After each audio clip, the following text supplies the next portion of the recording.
first, and then the rest. Here we are again. It's a Thursday afternoon at 1:21 my time here in North Carolina, and just about noon 30 where Pops is at, who's currently going through a life process of using the restroom. It's a process. Yeah, it's a process. Well, how you doing? Tell me what's been going on, and I'll tell you what I've been doing. Well, I'm good. I worked my first overnight at the hotel all by myself, so that was great. That was what seems like yesterday, but it was actually almost 2 days ago now because I've had today off, and I go back in the morning at 7 a.m. So how do you feel? You did it? I mean, everything okay? You got it down? Yeah, everything's good. I've done hotel work before, so it's and accounting work, so it's just kind of a mix of both. You're just making sure everybody's numbers are right. Yeah. Printing off, make sure everybody's checked in, everything balances, and it's okay. So, if you want to give it like a life analogy, it's like everything else. You got to make sure that your ones are with your ones, and your 20s are with your 20s, and that all your CCs match up. Before you close out a day, I think we should all do that in our life. It's sort of just kind of like a daily audit of everything that's going on. It's like, is everything balanced in my life? And if not, is it something that can carry over into the next business day of myself without messing up something from the day before? And if it's not, then I need to handle that before I go to sleep, so that when I wake up, everything's at a zero and I can get rolling. Right. I that be relationships, or have I corrected all my mistakes for the day? And if I haven't, is it something I can't correct that day, or is it something that can wait until later without affecting someone else's ledger? Does that make sense? No, it does. It makes sense. If you don't get it, once it goes out of check and balance, it just gets worse, and it takes more to fix it. And so, yeah, I try to go to sleep with a clean slate. I try to. It used to be easy. It's not so easy anymore. I mean, if I just stick to my table, my plate, I'm okay. But it seems like I got to sit at other people's tables, and then I've got entirely too much to handle. And I used to be able to do that. Not anymore. I just can't do it anymore. Because it's not supposed to be chaotic your whole life. If it is, then you're either asking for it, or there's something you're not doing right. Anyway, I saw a meme earlier, and it kind of reminded me of something. It says, the biggest lie I ever heard when I was growing up was, make sure you eat everything on your plate so you can grow up and be big and strong. And the response said, me, now I'm fucking fat.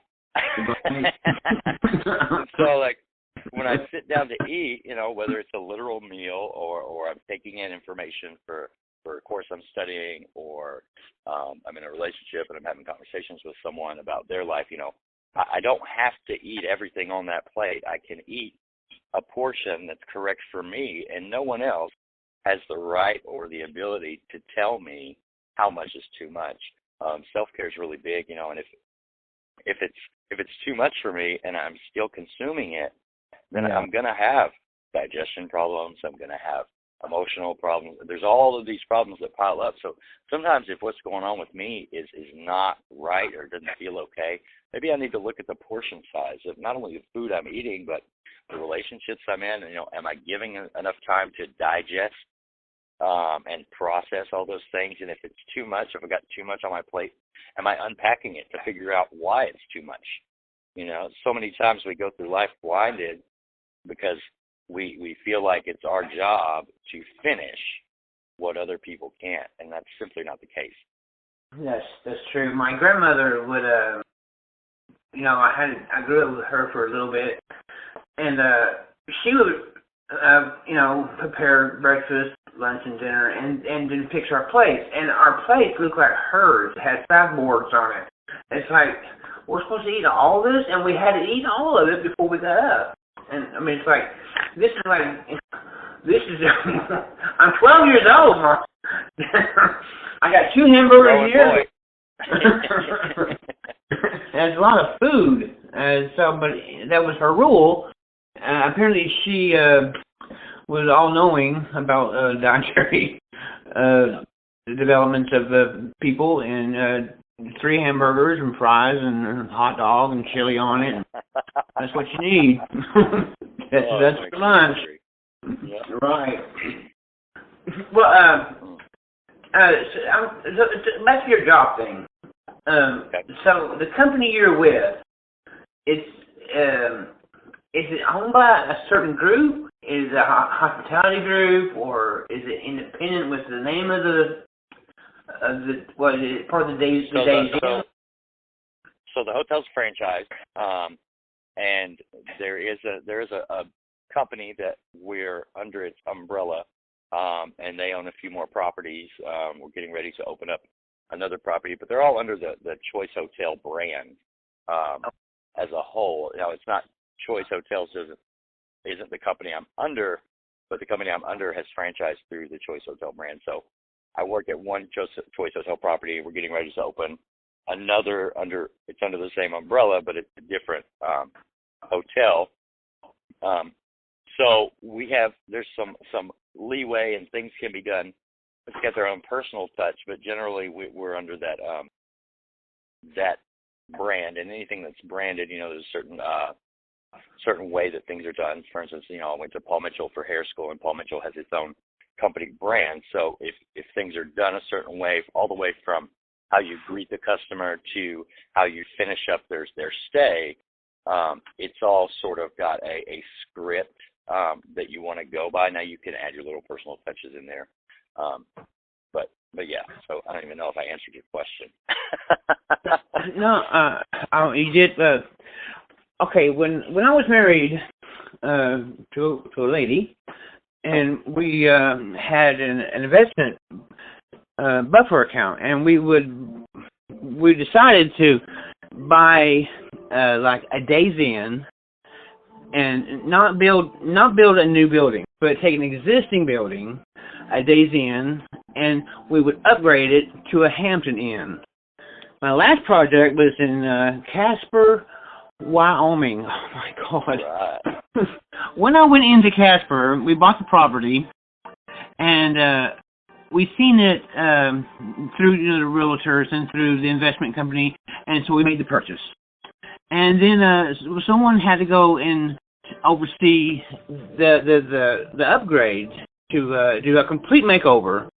I mean, from your stationery to your soap to like you do your books, and so the advertisement. When I went into the funny thing about going to Casper, it's not funny really, but when I drove to Casper, and when I hit Wyoming, I noticed these gates on the side of the interstate, and it's not a very busy one either. But every once in a while I see these gates, and I didn't think much about it. When winter hit, it was about June. I mean, winter comes early there. And when it snows, when they shut them gates, if you're in between those gates, you're there. They have to come find you. And I had to test it, and I did. And I, for 3 days, stuck in between those gates. Cold, my God. Oh, my God, it was cold. Anyway, that's my story about the Days Inn, the group. And it went well. We did a makeover, and we sold the property and made a profit, and I got divorced. Anyway. So what you got caught in between, as you know, were the snow blockades. I lived in Manchester, Dayton, Point of Rocks, and Sheridan, Wyoming growing up. And, those are on a little bit darker note, those gates that you talk about, those are the things that rest his soul, Matthew Shepard, was tied to and left to die, hanging on. There's like three logs, and they're on these that look like crosses, more like X's that hold them up. And so when the snow Yeah. comes in, it's so thick that those gates catch it. You think, oh, it's snow, it's small, but the snow comes down so quick and in such a fury that it packs itself in. And when the winds start blowing it east and west, those gates block it. And so it's funny because during the summertime, you're driving through Wyoming and you're like, oh, well, that's not going to keep anything out of your field. Yeah. Keeps the snow out. Yeah, if you're not from the area, if you're not indigenous from there, you a native, you just don't know these things. The people that live there, born and bred there, they knew the ins and outs of Wyoming climate and Wyoming territory. And I was from Arkansas, and things are so different. Oh my God, things are so different. Funny story about Wyoming. When I lived up there, being from down in the south, and we like to pronounce our words. And if there's a letter in a word, we say it. So if we wanted to say I wanted to have a conversation with you and I wanted to do it on the move, I would say, let's go walk and talk about some things, right? Well, when you get up there, I made the mistake of telling my friend Brooke, who now lives in Montana, shout out to Brooke Schrank, and Diane and her brother Wyatt and Dad. They were like family to me when I was up there, kind of took care of me, showed me the ropes a little bit. She did. But the funniest thing that she ever heard me say, and what she would have me repeat to people in school and her mom, and Alex, say walk and talk. So if you notice the way I just said it, with no L's. Yeah. I had to ask her. I said, well, when in the English language did we decide that L was going to be a silent letter ever? Right. So walk and talk is not walk and talk, as we would say it down here. But walk and talk. Walk and talk. It's almost Canadian, but not. Right. It's like, what? Oh, you're from Wyoming, or you're from Montana. That we know where you're from now, because there's no else. The English language, we murdered it. We just murdered the whole thing when we started coming up with the territories. And you can when someone starts to talk and you listen to how they pronounce certain words or leave letters out, like, oh, he's from New York. Oh, he's from New Mexico. There's an extreme difference in the L's in those areas. So, and what about you don't know if you're talking about car keys or khakis when you're in Boston. But if you go get coffee, you got to make sure you go upstairs and get your khakis out of your khakis. You're so right. You're so right. Sure. But Germanic language is funny that we're a Germanic language, and German is so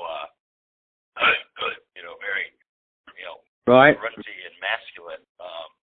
Even though it's kind of like kids, even though the parents may be a certain way, grandkids down the line, it could be completely different. You can tell where they're from lineage-wise, but there's definitely we make things our own as time goes by. I grew up in the Panhandle, Texas, Canadian Texas, and there were three towns. There were three towns. There's that Follett, and I can't remember the name of the other one, but when you mentioned German, when that whole thing, when they started to migrate, or they fled Germany for whatever reason, and they somehow ended up in the middle of North America, in the Panhandle of Texas, that territory, and it was three little communities of Germans. And you can tell the people that, like the lineage, like you said, there's a certain way they did things. Their restaurants look different. Their interiors of their homes look different. And I just wondering. Now I could tell then, as I was a kid, I'm wondering. That's been 40 years. I wonder if it's changed, if that German accent has finally left, or has that influence left, and did it become more like Texas? And that's why over. if that's how, is that how people disappear? Is that how a lineage disappears? If it wasn't for the history book, you wouldn't know much about Darezet and Follett if you weren't from that area. Anyway, I'm just kind of curious about how a group of people disappear, kind of thing. Sort of like a social evolution, Yeah, well, yeah, you're right about that. Or we adapt and change given circumstances, and that's like opposable digits. Did we always have some? yeah. Yeah, we did we always pronounce the L's in our walk and talk? Well, we had the use of our thumbs and the ability to accessorize, according to Steel Magnolias, is the only reason we're here. We got this far. So thumbs, and we know how to put things together. My dad said if we ever get out of the 70s, son, I think humans might have a chance. Wow, Dad. That really. 50 years later. Yeah. Yeah, back then it was acid rock, and people were dropping acid and LSD, and that was the big thing then. If this generation here, which, Dad, that's your kids you're talking about, make it, then we might be all right. Well, okay. And now their kids are making it. So. Oh, my God, yeah. Now I'm, what about my grandkids? Now it's lo-fi music and fentanyl. What a change from acid wash jeans and dropping acid and listening to acid rock. Do you know Barry Butler? Not ringing a bell. He died overdosed. Yeah. I mean, that's number 16. 16 of my friends this year.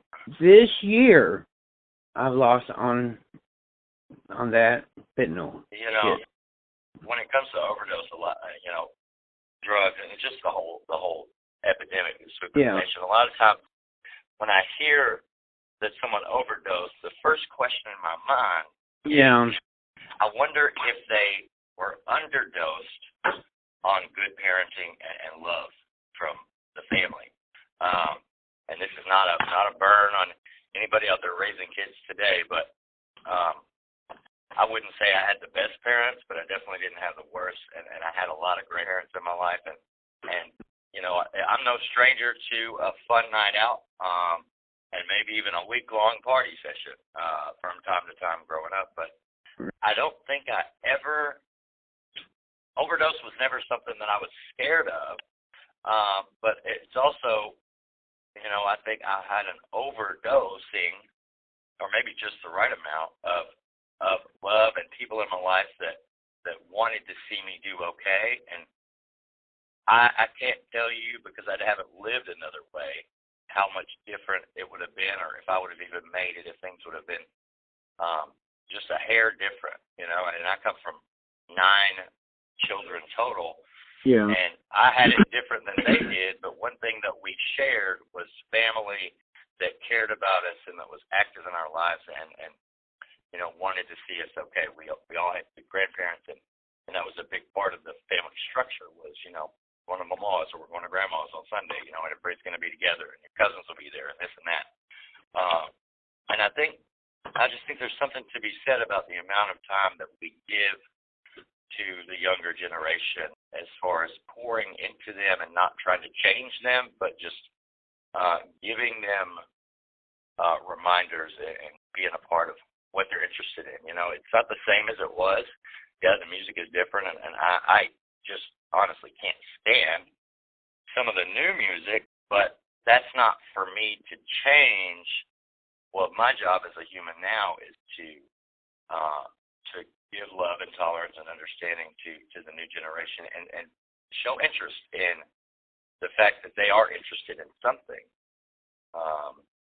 And whatever that may be, I don't have to understand it, but I can be tolerant of it. Well, I've been asked to write eulogies. For some reason, people, I don't know what list I got on. I don't know how I got on the list. I'm a eulogy writer. Unsubscribe from that list, please. Yeah.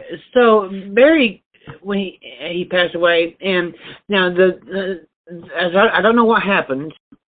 Bear with me on this. The other ones affected me differently than Barry did.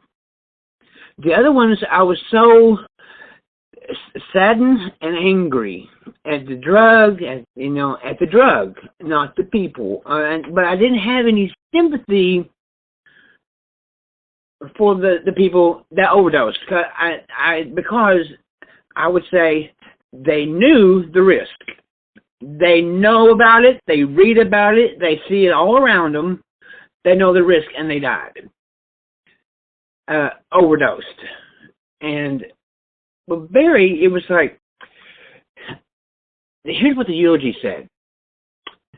Damn. And that's it. One word. I mean, I could write 1,000 words in less than 10 minutes. And I could write him 10,000 words about Barry.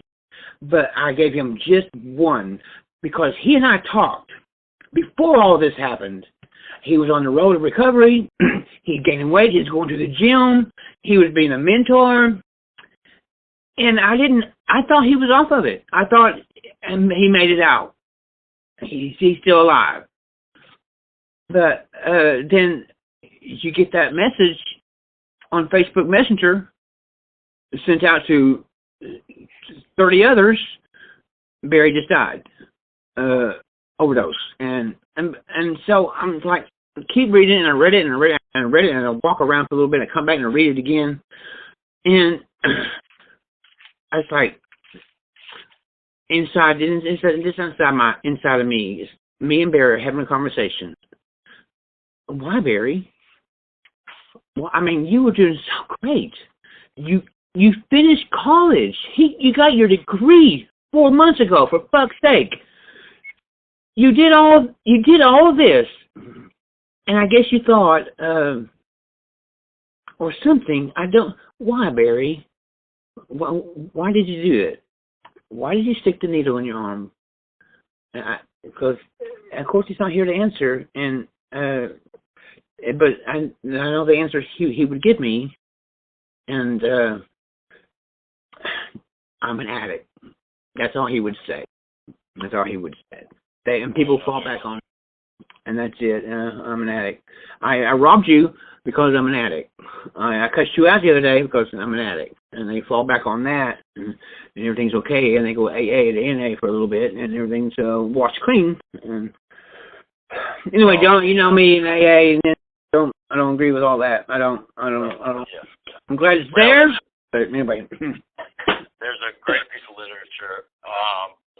I consider it a great piece. You might have your own thoughts about it, but it says after a certain period of time, when the person uses or drinks again, and you ask him, he may offer you any one of 100 reasons why it happened. But the truth is, he probably doesn't even know himself why he picked up. And, what's the cunning and baffling thing about, whether, things are horrible, I need to use, or things are great, let me celebrate. Yeah.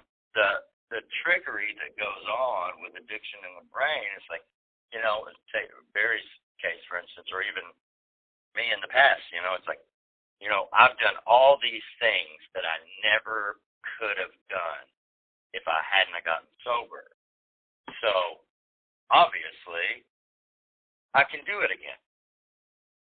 But the part that I left out was that the whole time I was doing all those things that I never would have done when I was using, I wasn't using.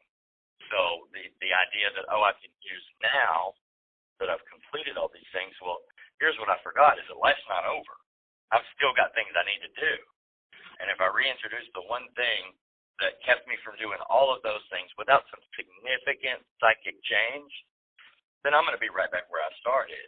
And staying busy and active and making accomplishments in life, never in anywhere does that say that, the insane thinking that goes along with using on a daily basis. None of that's changed. If I haven't done any work on that, I've just redirected my mind into something else. Sure, Right. we can accomplish lots of stuff in life. I mean, Yeah. heck, I used for 10 or 12 years straight and was a 4.0 student and accomplished all these things in life. And, and half of the people I was around had no clue. So I can obviously accomplish things.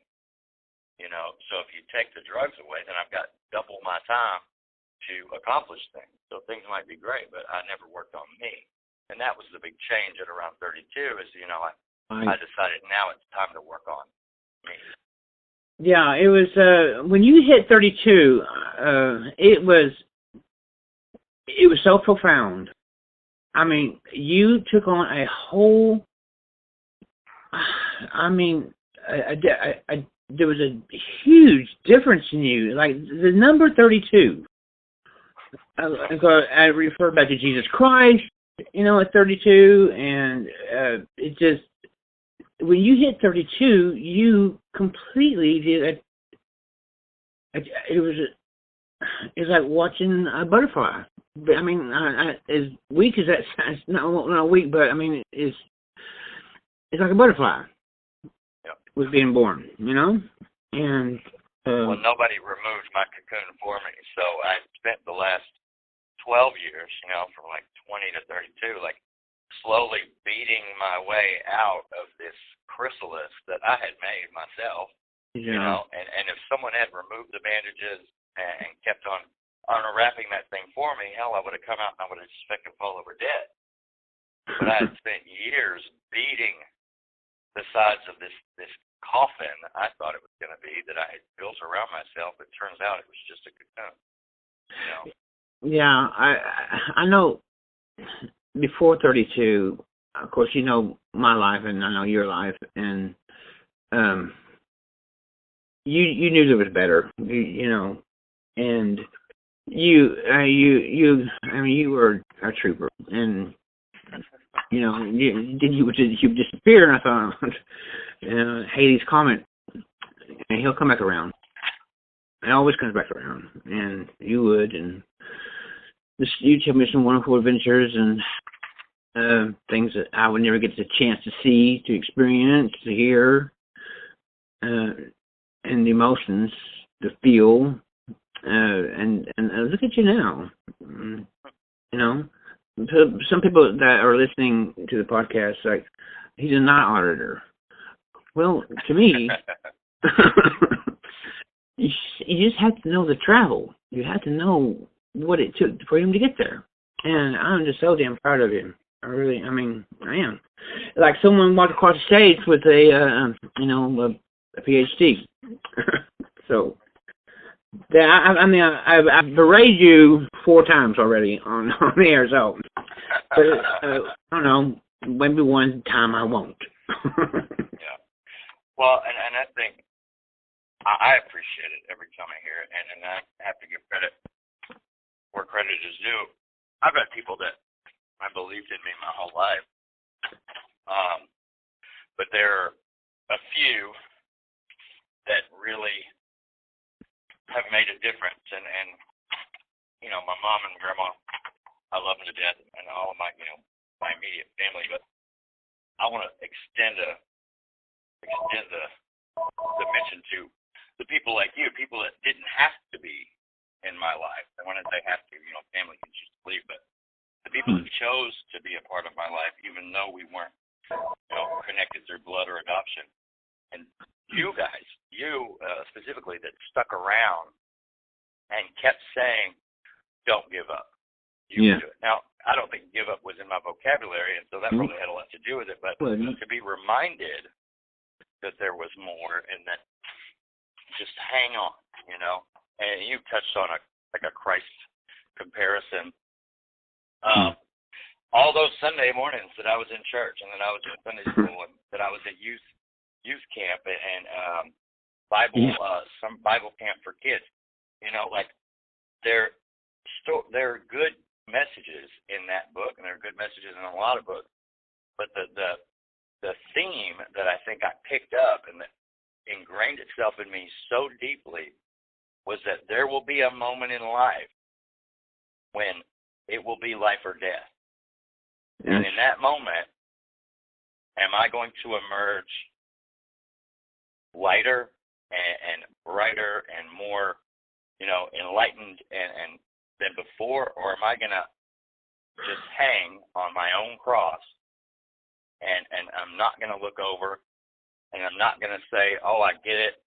This makes sense. I see the light. Let me go with you. Am I just going to hang there and die? Or am I going to be something that people can look at and people can say, you know what? I can do that too. I can come out of this hole. I can change. I can live a better life. And so instead of being crucified, by my life, I was born again, through everything that had happened and all of these roads that I went down and all these people that I extended olive branches to, and I tried to lift up out of the gutter, and it just took me down even deeper. And I never have judged people to be lower or different. Everyone has always been the same in my life. Ever since I was a little kid, I can remember just thinking that we were all just people. And then when it came time, and I even said to a few people along the way, when I hit 33, I better have it all together. Yeah. And I don't have it all together, and I didn't have it all together at 33, but something clicked. Something clicked. You're right. It clicks. I'm glad some people hear that click, and it's like the variable pin drop. It's like click. Yep. And I'm glad people, the ones that do hear it. Some people blame their economic status, their social status, where they're at in life. That's why they didn't succeed. That's why he overdosed, because he was living on the other side of the tracks. I don't get that shit either. I don't get that. No. That's just not. I know there are poor people. I know there are rich people. I know there are people in between, but we're people. We live in a part of the world, United fucking States of America. I mean, the fucking we're the top of the top, cream of the cream. If you want it, it's here. Just go get it. And so I still, I guess the American dream, but it's here. If you want it. If you stay stuck, you're stuck because you didn't get yourself out. Yeah. So anyway, sometimes I lose faith in human beings. And therefore I am one. I get disgusted, absolutely disgusted about what we are doing. And so, but then you said that. Yeah. And then there are days like March 5th that at 12:55 that I had a wonderful conversation.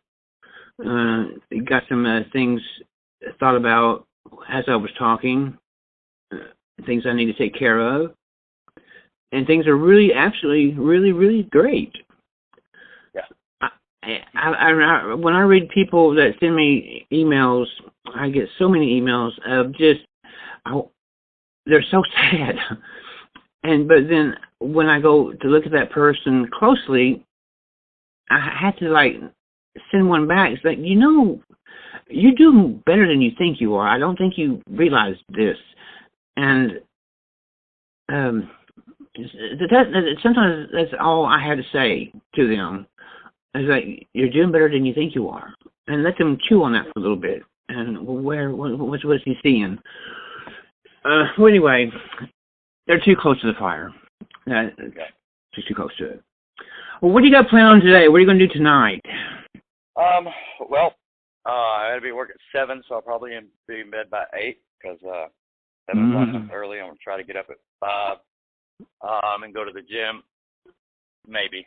But I'll probably go work out this afternoon. I'm going to watch some Netflix. I just finished this series. I think it's an Italian producer. It's Luna Nesta. It's like New Moon. Yeah. And it's it's really cool. It follows this plot of what we want to say witches, for lack of a better word. Women. It's these women, and they're sort of they're protected in this place by each other, and they save each other from the their own crucifixion, which is being brought to them by a man who is recently in the show. He loses his wife,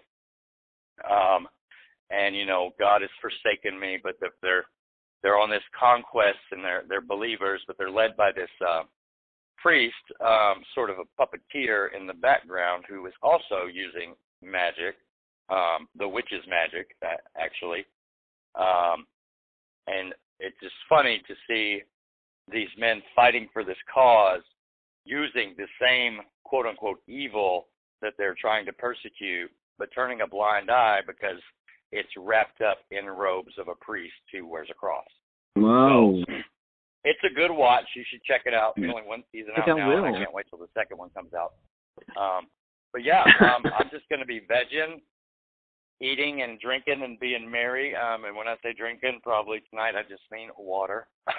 Right. Water. But eating and drinking and making sure my body feels good. I've got a long weekend working down in Myrtle Beach this weekend, and we'll keep quiet about what that is. I might talk about it on a later episode. Okay. Cool. But yeah, that's it. What about you? I'm going to make spaghetti, and that's it. It's an all-day thing. Take about 2 hours. Oh no! My sauce it's an all-day thing. Sauce. It's I love my sauce. I talk about my sauce like other people talk about their sauces. I got the good sauce. I make sauce. You make sauce. I make a sauce. I make sauce. Whew, it's good stuff. It's an all-day event, and then about 7 o'clock I'm going to eat it, and I'm going to go to bed about 7:45. That's what I got planned. And that's what I got planned. Now, tomorrow, I'm going to tell you what happened. I love it. Right. I love you. I love you too. And everything's going to be, you're doing better than you think you are. There, I said it. All right. Well, you have a good day. Thanks for calling me. And, all right. Namaste. Namaste.